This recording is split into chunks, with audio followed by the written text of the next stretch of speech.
এই মুহূর্তে আপনাদের সামনে কথা বলতে এসেছি। নির্বাচনের তারিখ ঘোষিত হলেই কি নির্বাচন হয়ে যাবে? এই প্রসঙ্গটি নিয়ে আপনাদের সামনে কথা বলবো। নির্বাচনের তারিখ, আমরা গত পরশু প্রথম একটি রাজনৈতিক দলের একজন নেতা, জাতীয় পার্টি কাজী জাফর, তার চেয়ারম্যান মোস্তফা জামাল হায়দার এবং 12 দলীয় জোটের সভাপতি, তার কণ্ঠে রাজনৈতিক দলের বৈঠক ছিল প্রধান উপদেষ্টা ডক্টর মোহাম্মদ ইউনূসের সাথে। তিনি বৈঠক থেকে বেরিয়ে তার কণ্ঠ থেকে আমরা প্রথম শুনলাম যে আগামী 4-5 দিনের মধ্যে নির্বাচনের তারিখ ঘোষণা করা হবে। বিএনপি বলল না, জামাত বলল না, এনসিপি বলল না, কেউ বলল না, মোস্তফা জালাল হায়দার বললেন। তার প্রতি আমি শ্রদ্ধা রেখে সম্মান রেখেই বলছি। আবার আজকে আইন শৃঙ্খলা পরিস্থিতি নিয়ে, নির্বাচনকালীন আইন শৃঙ্খলা পরিস্থিতি নিয়ে প্রধান উপদেষ্টা আইন শৃঙ্খলা বাহিনীর প্রধানদের সাথে বৈঠক করেছেন। সেই বৈঠক থেকে বেরিয়ে প্রধান উপদেষ্টার প্রেস সচিব বলেছেন নির্বাচনকালীন সময়ে কি কি ঘটবে।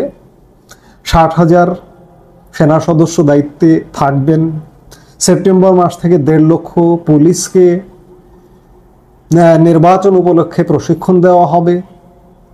অর্থাৎ গত 2 দিনের কর্মকাণ্ডে মনে হচ্ছে নির্বাচন ঘনিয়ে এলো, কিন্তু আসলে কি নির্বাচনের তারিখ কিংবা তফসিল ঘোষিত হলেই কি নির্বাচনটি হয়ে যাবে? আরেকটি বিষয় যে প্রধান উপদেষ্টা ডক্টর মোহাম্মদ ইউনূস এই কয়েকদিনের রাজনৈতিক দলের বৈঠকের সাথেও একটি কথা বলেছেন যে যখনই আমরা নির্বাচনমুখী হই, নির্বাচনের দিকে যাই, ঠিক তখনই পুরনো ফ্যাসিস্ট বিগত সরকার নির্বাচনে বাধা হয়ে দাঁড়াচ্ছে। এটি কি সত্য? আপনারা কি মনে করেন? এটি মনে করবার কোনো কারণ নেই, কারণ পুরনো যে বিগত আওয়ামী লীগ সরকার যে চলে গেছে, সেই চলে যাওয়া সরকারটি কোনোভাবে কি বাধা সৃষ্টি করছে? আমরা তো দেখতে পাচ্ছি না।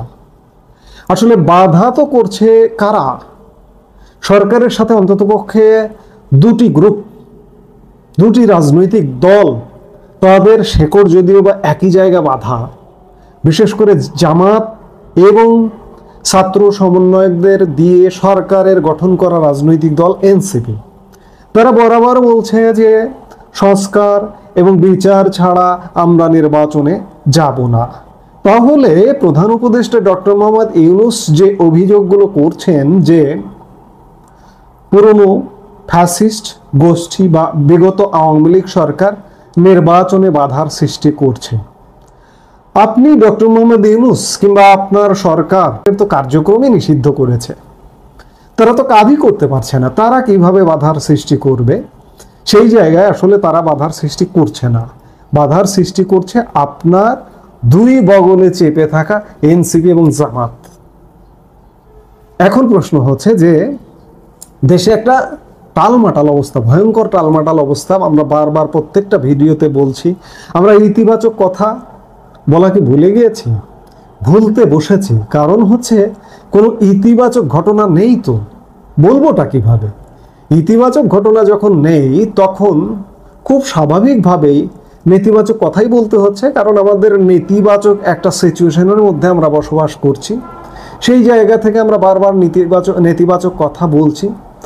আমি যেটি দিয়ে শুরু করেছিলাম যে নির্বাচনের তারিখ বা তফসিল ঘোষিত হলেই কি নির্বাচনটি হয়ে যাবে? হবে না।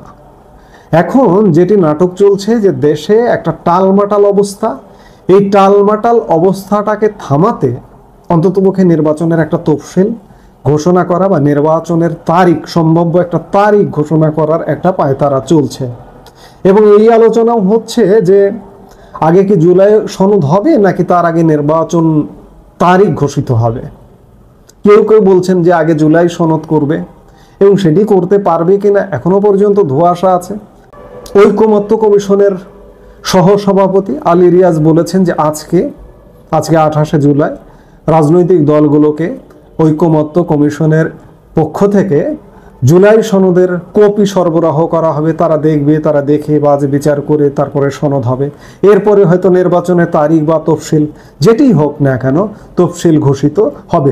তফসিলটি যদি এই মুহূর্তে ঘোষিত হয়, সরকার মনে করছে যে এই যে পরিস্থিতি টালমাটাল অবস্থা, এই টালমাটাল অবস্থাটাকে একটু ট্যাকেল করা, যে নির্বাচনের অন্ততপক্ষে তফসিলটি ঘোষণা হলো। আমি বারবার বলছি যে তফসিল ঘোষণা হলে কি নির্বাচন হবে? না। আপনারা যদি একটু ইতিহাসের দিকে চলে যান, নবম জাতীয় সংসদের কথা আপনাদের নিশ্চয়ই মনে আছে। বিএনপি জামাতের সেই ষড়যন্ত্র থেকে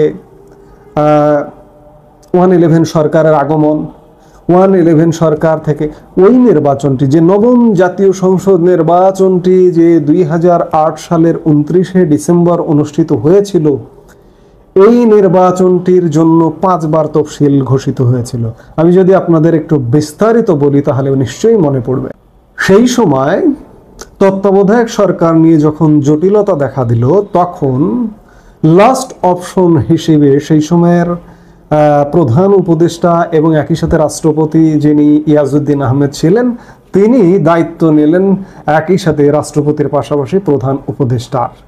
এবং সেই সময়ে আওয়ামী লীগ ও বিএনপির মধ্যে বিরোধ তৈরি হয়।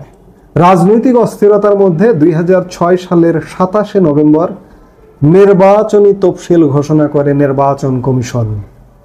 খেয়াল করুন, 2006 সালের 27শে নভেম্বর ঘোষিত হয়, কিন্তু এই নবম জাতীয় সংসদটি নির্বাচন হতে হতে 2 বছর, 2008 সালের 29শে ডিসেম্বর অবশেষে নির্বাচনটি হয়। অর্থাৎ 2 বছর নানা রকম দুর্ঘটনা ঘটে গিয়েছিল।